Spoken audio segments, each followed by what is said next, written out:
Okay, welcome back. So now we're on chapter 17, the alien deception, and I have a little quote by Aleister Crowley at the top, which states, "Today they call them angels and demons, tomorrow they will call them something else, like extraterrestrial aliens."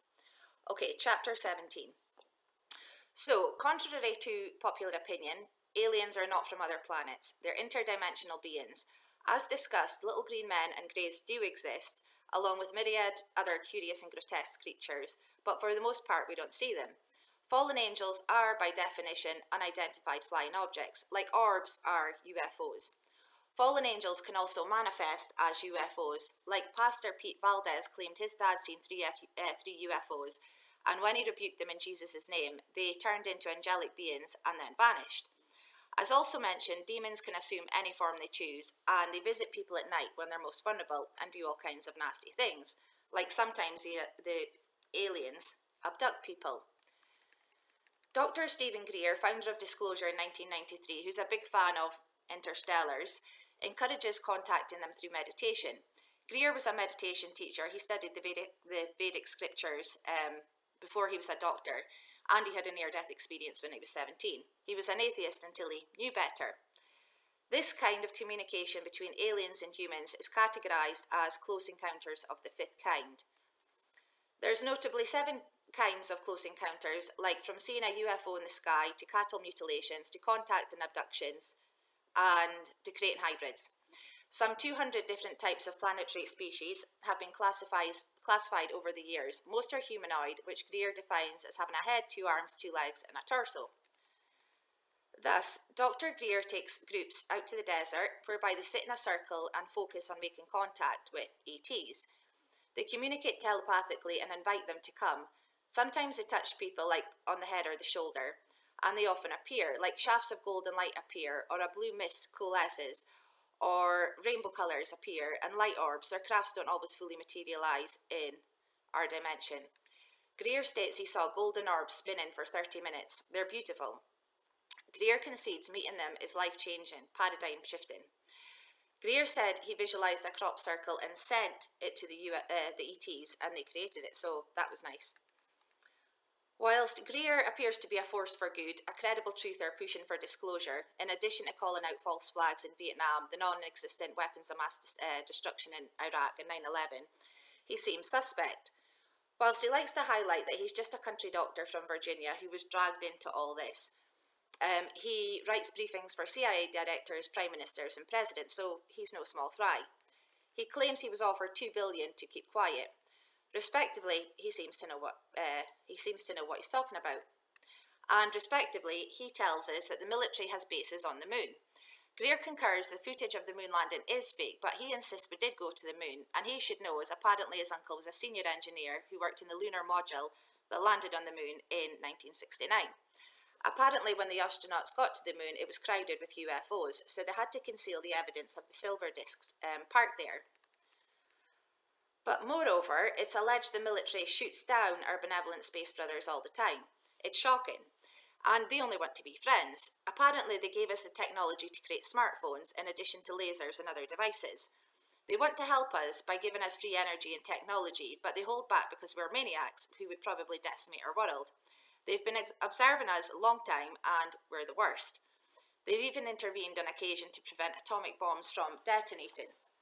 They care about us and our planet. So, Star Wars is real. Or is it mind control? It's noted there's a difference between ethereal UFOs like orbs and the nuts and bolts UFOs that the military manufactures and deploys to stage alien abductions like black psyops. It's recalled that Hitler's flying saucer project crossed the pond after World War II, which included plans from medium Maria Orsic, who got the information from the aliens themselves. Thus the UFO era began. UFOs have, however, been seen for millennia. The Nazis established bases in Antarctica where UFO operations take place, like the US tests identified flying objects at Area 51, Nevada, hence the myriad sightings over the years. The government has essentially provided disclosure to the public. The cat's out the bag. They have wreckage of UFOs, and the metal is not from this planet, and they have untold footage of UFOs. The public knows something funky has been going on since 1947 when the infamous Roswell case landed, or rather crash landed. There's hundreds of UFO sightings reported every month worldwide. Several presidents have claimed to see UFOs, in addition to countless astronauts who are invariably Freemasons. The evidence is overwhelming. Aliens and UFOs are no longer fringe, they're mainstream. Lest we forget how much propaganda, including movies, we've been subjected to. It's also understood that gross creatures are being created by disgusting scientists and harboured in deep underground military bases, like the Dulce base in New Mexico and Area 51.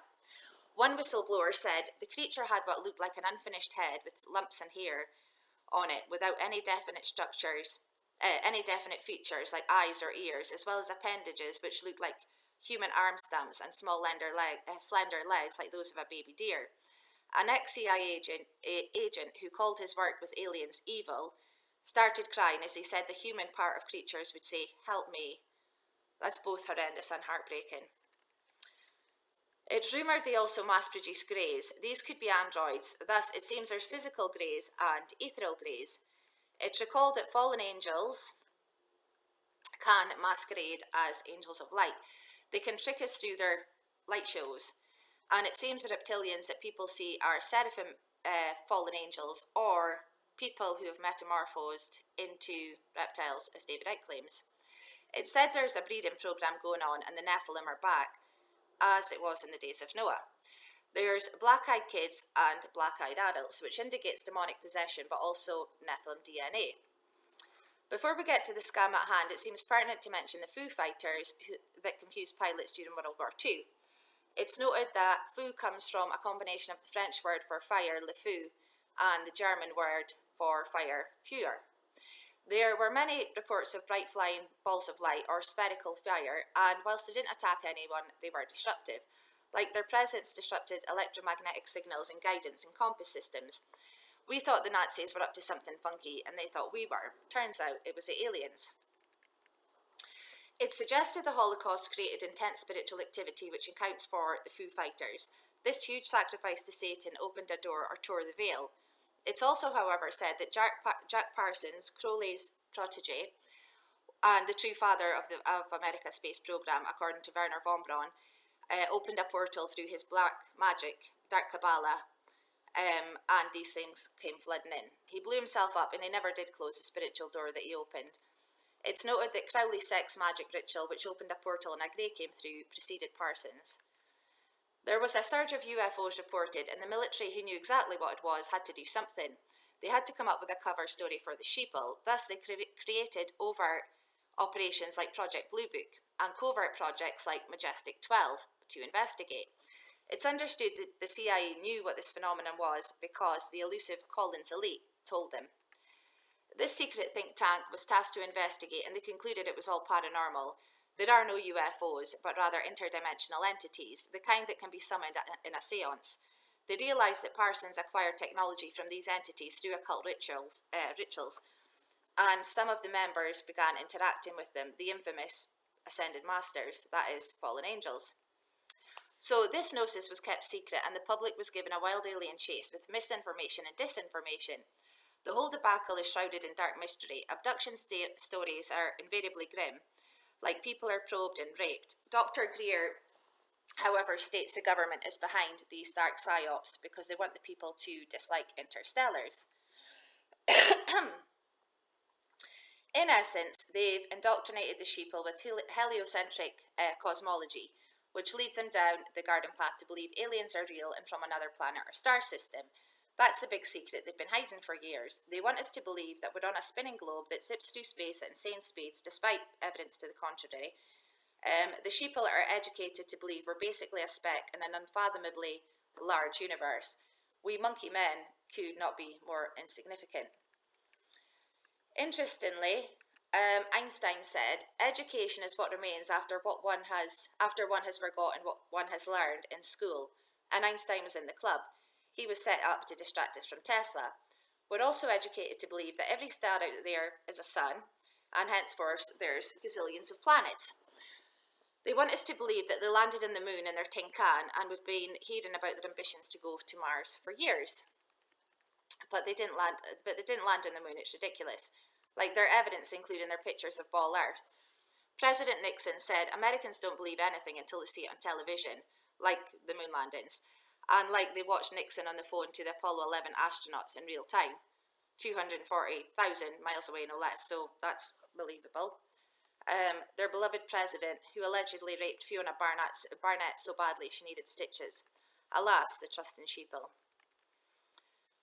It's also noted that the CIA, which includes Hollywood is a branch of the CIA, and NASA are in cahoots, together with the Vatican. NASA very recently enlisted the help of 24 theologians as part of their efforts to determine how different religions around the world would react to contact with aliens. We're told contact is imminent. Indeed, beloved Jesuit Pope Francis said he would baptize aliens. You couldn't make it up, although you could, because they have. Thus, they don't want us to know that on the contrary, we are centre stage, we matter a lot, and there is a spirit world. There's different dimensions, and these entities are from there. And there is a God and a devil, and believe it or not, there is a battle for our souls. And this whole alien agenda is a setup. It's contentiously the great deception the Bible warned us of. There seems to be two ways this goes down. Either the aliens are deemed foes that we must exterminate as the military-industrial complex cashes in. It's purported that our governments have been stockpiling weapons to take on the aliens, not World War III. Like it said, the Cold War was a frosty facade, as the US and Soviet have always been allies. Their antagonistic smokescreen was a clever ruse to distract the sheeple and invest an insane amount of money in weapons. Their common enemy is the aliens, but the sheeple can't know this, not yet. Hence, Uncle Ronnie Reagan said at least 18 times when he was in office, which includes an address to the UN, that something like an alien invasion would bring the world together. We'd unite against a common enemy. Bill Clinton said the same thing about an alien threat bringing us together, which figures because it's in the same haunted page. The alien saga provides the perfect catalyst to ensure a global government. Or, alternatively, the aliens are our saviours. These benevolent space brothers are here to help us. When it's 1 second to midnight, they'll swoop in and save us. They'll give us free energy and make everything happy days. They'll advise us about our origins. Tell us the truth about our otherwise inexplicable appearance, like they created us. We were a science project. It's believed they'll tell us that there is one God, and it's not Yahweh or his son Jesus. We'll be indoctrinated into Luciferianism. So either way, the beast system shall be established. And it seems that alien deception is a big part of it, perhaps a trigger. They're preparing the sheeple, and any day now the aliens, friend or foe, will appear. But moreover, the real reason the world stockpiles weapons and invests gazillions into space programs, now including the US Space Force, and operations like CERN, is preparation for Armageddon. As discussed, the satanic freaks who run this world are getting ready to take on God. Okay, that is the end of chapter 17, so we'll be back with chapter 18.